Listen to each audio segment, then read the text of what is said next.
뉴스의 중심 워싱턴 나우.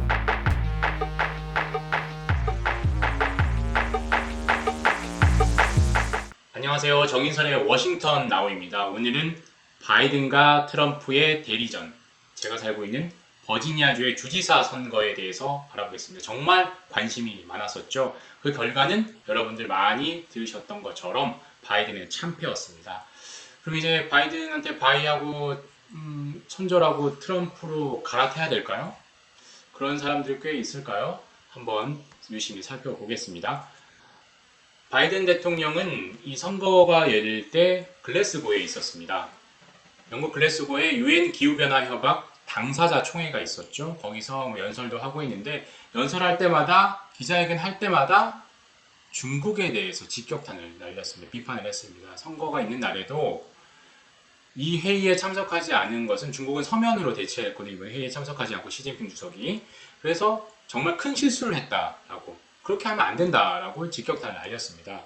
근데 정작 버지니아에서 큰 실수를 했죠. 누군가 했으니까 공화당에 내주고 결과적으로 선거에서 패하게 된 거겠죠. 결과적으로 선우는 다를 수 있어도 버지니아에서 ปั้먹고 글래스고에서 중국의 화풀이한 격이 됐습니다. 그리고 공교롭게도 바이든 대통령이 버지니아 주지사 선거에 패했다는 소식을 귀국길에, 글래스고에서 구경 잘하고 돌아가는 길에 이 비행기를 탑승 수속을 하는 길에 들었습니다. 얼마나 정말 마음이 안 좋았을까요? 그리고 우리나라 나이로 80세죠. 만으로 79세고요. 전 세계 지도자 중, 대통령 중에 독재자를 제외하고는 민주주의 국가에서는 가장 나이가 많습니다. 유럽 순방 일정 얼마나 강행군을 했겠습니까? 힘들었는데 이 와중에 이 소식을 들었으니까 그 어느 때보다 뒷모습이 어깨가 무거워서 축 처져 있는 것 같습니다. 그것도 행사장에도 그런 모습이 나타났죠. 이 유엔 기후연합 당사자 총회에서도 꾸벅꾸벅 조는 모습이 카메라에 포착이 됐습니다. 본인은 졸지 않았다라고 얘기하지만 이 모습 보면 나이도 있죠, 시차도 있죠. 그리고 버지니아주 주지사 선거도 어떻게 될지 걱정이 많죠. 그리고 인프라들도 어떻게 될지 통과시켜야 되는데 안 되지. 그리고 조맨친 의원, 시네마 의원 말 안 듣지. 이런 고민들을 계속 하다가 시차 때문에, 나이 때문에 깜빡 졸았겠죠. 본인은 부정하고 있습니다. 하지만 그게 졸았든 안 졸았든 이런 모습이 지금 현재 민주당과 바이든 대통령의 모습을 보여주는 것 같습니다. 일단 11월 2일에 선거는 크게 여러 개가 있었습니다. 버지니아주 주지사 선거만 있었던 게 아니고 부지사, 법무장관, 그리고 버지니아주 하원의원 선거도 있었고, 뉴저지주 주지사 선거도 있었고요. 미국의 7개 시장을 새로 뽑았습니다. 그리고 미국 연방하원의 3개 선거구에서 투표가 있었습니다. 이 결과를 다 알 필요가 없고요. 외워지지도 않죠. 그래서 이 네 가지만 알면 됩니다. 일단은 2009년 이후에 12년 만에 버지니아를 공화당이 접수했습니다. 주지사, 부지사, 법무장관 다 공화당이 차지를 했고요. 그래서 붉게 물들었다라는 거고요. 가을에 맞죠. 뉴저지주 주지사는 정말 초접전, 이런 초접전이 없었던 것 같아요. 85% 이상 개표했음에도 불구하고 몇백 배 차이가 안 났잖아요. 그리고 뉴욕 시장인데 역대 두 번째 흑인 뉴욕 시장입니다. 그것도 놀랍지만 경찰 출신이라는 거죠. 그리고 압도적인 표차로 이겼습니다. 왜 경찰을 원할까요? 전임 뉴욕시장이 예산 아낀다고 경찰수를 확 줄였습니다. 그럼 결과적으로 어떻게 들어왔나요? 치안 부재. 정말 사람들이 불안해 느꼈죠. 지금은 치안만 잘하면, 안전하게만 느끼게 해준다면 뉴욕시 오케이라는 거죠. 뉴욕시가 너무 불안하니까 경찰 출신의 뉴욕시장을 뽑은 거고요. 보스턴으로 가볼까요? 보스턴은 최초의 여성이자 아시아 계시민이 왔습니다. 대만 이민 2세인 미셸 루라는 사람인데 나이도 젊습니다. 36살. 그리고 더 하나 주목할 거는, 이 사람은 엘리자베스 워런 미국 민주당 상원 의원의 직계입니다. 워런 의원이 하버드 로스쿨의 교수였을 때 미셸 루가 학생으로 들어갔거든요. 그리고 워런 의원이 정치 입문할 때 미셸 루가 도왔다라고 합니다. 거기서 정치를 배운 거죠. 직계라는 겁니다. 그래서 다음 차기 엘리자베스 워런 역할을 할 수가 있는 거죠. 엘리자베스 워런 의원도 그걸 부정하지 않습니다. 그리고 민주당에서 성공할 수 있는 여러 요건을 가졌잖아요. 여성, 아시아계, 그리고 자주성가 되게 갖췄잖아요. 그리고 보스턴 시장부터 차곡차곡 밟아 나가서 어디까지 오르겠죠. 그래서 이 사람은 앞으로 좀 지켜봐야 될 것 같고요. 그럼에도 불구하고 한국에서 더 지켜봐야 될 거는 버지니아주죠. 버지니아주 주지사 선거는 그 어느 때보다도 열기가 뜨거웠습니다. 이런 선거가 있었네요. 9월 17일부터 10월 30일까지 무려 45일간 사전투표를 했습니다. 같이 열렸던 뉴저지주 주지사 선거는 사전선거 기간이 일주일 열흘 이 정도밖에 안 됐거든요. 45일 동안 한 거는 어떻게든 투표를 더 투표를 높이기 위해서겠죠. 뭐 의도가 있었는지 모르겠지만요. 투표율이 2017년보다 좀 높아졌습니다. 그리고 두 후보가 선거 기간 내에 합쳐서 모금한 정치 자금만 모금한 1억 1,500만 달러, 우리 돈으로 1,400조 정도 됐습니다. 버지니아주 주지사 선거 역사상 가장 많은 금액이었고 그만큼 관심이 쏠렸다라는 거죠. 결과는 어땠습니까? 아시는 것처럼 51대 49 글렌 영킨 공화당 후보의 승리였습니다.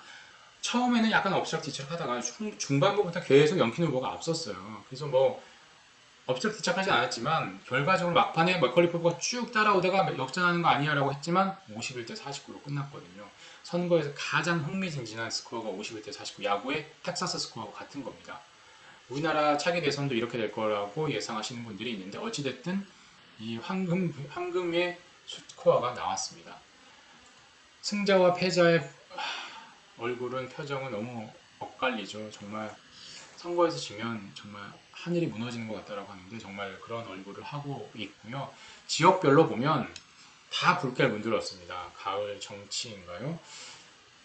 일부 지역에서 이제 민주당이 우세를 했는데 대부분 도심 지역, 고학력 지역, 신흥 북촌 이런 데서 민주당이 강세를 보였습니다. 공교롭게도 한인들이 많이 모여 사는 곳들이죠. 페어팩스, 폴스처치, 한인들이 가장 많이 모여 사는 곳인데 페어팩스 같은 경우는 한인이 아니더라도 인구가 가장 많거든요. 버지니아에서. 여기서도 민주당이 65%를 투표했습니다. 폴스처치 76%, 4명 중에 3명 이상이 몰표를 줬습니다. 그럼에도 불구하고 붉은 기운을 넘어설 수는 없었다라는 거죠. 일부 도심 지역, 워싱턴 근교 지역에서만 민주당이 강세를 보였다라는 겁니다. 이 버지니아가 어떤 곳이었냐? 앞서 말씀드렸던 것처럼 민주당의 초강세, 신흥 강세 지역입니다. 5번의 최근의 주지사 선거를 보면 4번을 이겼고요. 승률이 8할인 거죠. 대선만 보면 4번 다 4연승을 한 곳입니다. 그만큼 민주당의 몰표가 많이 나오고 아성이었는데 이번에 2009년 이후에 12년 만에 공화당의 주지사를 내준 거고요. 여론조사 결과만 봐도 처음에는 민주당이 압도적이었습니다. 이건 당연히 따는 당상이야 라고 생각했는데 방심을 했는지 선거 막판으로 갈수록 공화당이 조금 무게의 추가 기울었죠. 그래도 오차 범위 내였습니다. 그래도 설마 한 거죠. 민주당 지지 세력들이 마지막에 결집할 거야 라고 기대를 했는데 공화당이 더 결집을 한 것 같습니다. 이렇게 그래프가 보여주잖아요. 공화당의 승리를 점쳐 썼던 거죠. 그런데 글렌 영킨이 어떤 사람이냐? 당내 입지가 없는 사람이에요. 경선을 보면 겨우 가까스로 통과를 했습니다. 54%, 2등 차점자와 10%포인트 차이도 안 납니다. 그만큼 당내 입지가 약했다는 거고요. 반면에 테리 맥컬리프 민주당 후보는 경선에서 압도적인 표차로 이겼습니다. 3배 이상, 2등과 3배 이상 차이가 난 거죠. 그만큼 기반이 탄탄한 사람이라는 거죠. 그럼에도 불구하고 정치 신인이 이겼던 거죠. 이 프로필만 봐도 알 수 있습니다. 테리 맥컬리프는 가만히 내비두면 이거 한 10바닥도 쓸 사람이죠. 정말 프로필이 많은 거 하죠. 영킨 후보는 단촐합니다. 3줄, 4줄. 그냥 여기 일하다가 칼라일 사모펀드의 CEO 하다가 정치 입문했어. 신인답게 단촐하게 쓴 거죠. 반면에 맥컬리프 후보는 처음에 사업을 하다가 민주당에 들어와서 자금 모집, 정치 자금 모집을 정말 거기에 일가견이 있어서 상당히 중용이 됐어요. 그래서 여기 캠프 저기 캠프 무슨 선거할 때마다 불려가고 재경 담당책으로 그러다 결국에 주지사 선거에 나와서 당선됐고 다시 이번에 나온 겁니다. 근데 정치 구단임에도 불구하고 이 정치 신인한테 패한 거죠. 버지니아는 아까 말씀드렸던 것처럼 1년도 아닌 작년만 해도 조 바이든 대통령에게 54% 이상, 트럼프 전 대통령에 비해서 10%포인트 이상의 표를 준 곳입니다. 그런데 이곳이 어떻게 됐습니까? 1년도 안 돼서 민주당에서 공화당으로 확 돌아섰습니다. 민심의 심판은 이렇게도 무서운 거죠.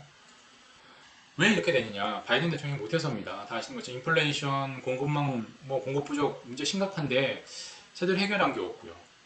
막 논의만 하고 회의만 하다가 결정한 건 없는데 결정 어쩌다 큰 거 하나 했는데 그게 뭐 아프가니스탄 철군. 근데 준비 너무 안 해서 정말 최악의 작전이란 비판을 받으면서 지지율을 완전히 깎아먹는 요인이 됐고요. 코로나19도 처음엔 잘하다가 결국에는 뭐 누구나 비슷한 지금 완전히 극복하지 못한 상태가 됐고요.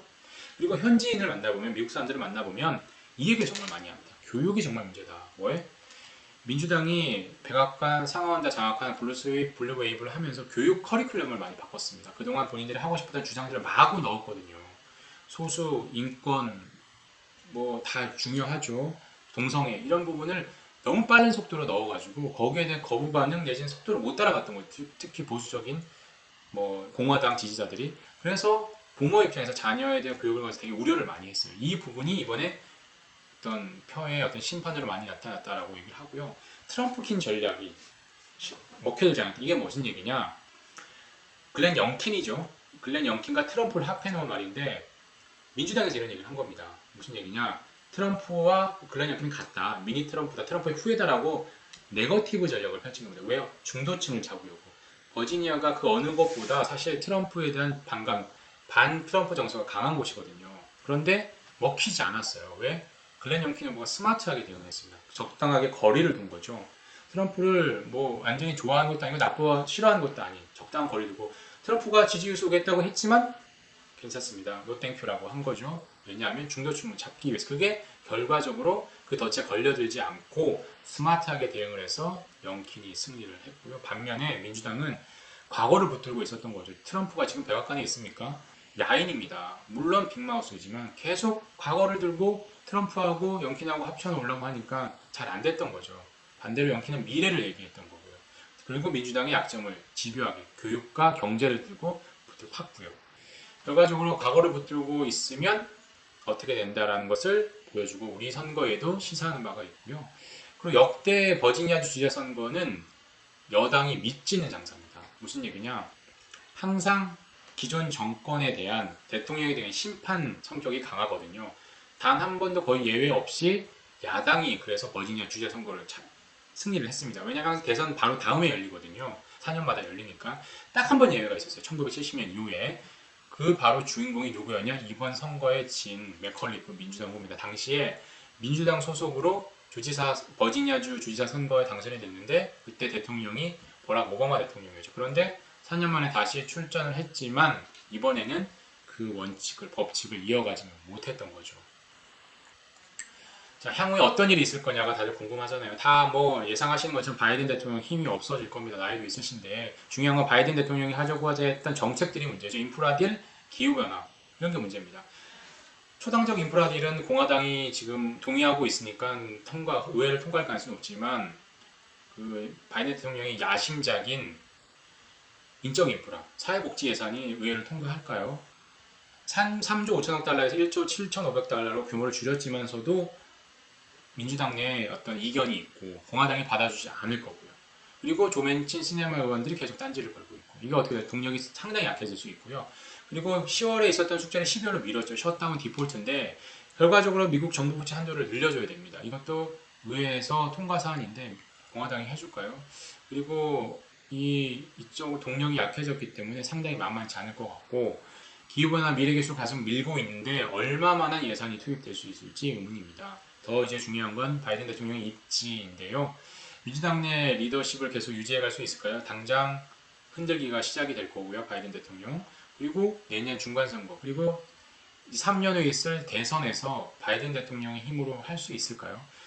내심 차기를 노리고 있지만 이번 선거 결과를 놓고 보면 쉬워 보이지는 않을 것 같고요. 그리고 항상 트럼프 대통령의 주특기인 전 대통령의 주특기인 숟가락 얹기도 이번에 성공한 것 같아요. 아직까지 공화당에서 트럼프 대통령을 대체할 만한 사람이 없다. 가장 인기가 높은 지지율이 높은 사람이 트럼프 대통령이 여러 여론조사에서 나오고 있거든요. 이게 언제까지 갈지 모르겠지만 그래도 앞으로 계속 공식성이 나오고 더욱더 힘을 줘서 얘기를 하는 기회들이 많아질 것 같습니다. 지금까지 버지니아주 주지사 선거를 둘러싼 여러 얘기들을 한번 살펴봤습니다. 정인설의 워싱턴 나와있습니다. 끝까지 봐주셔서 감사합니다.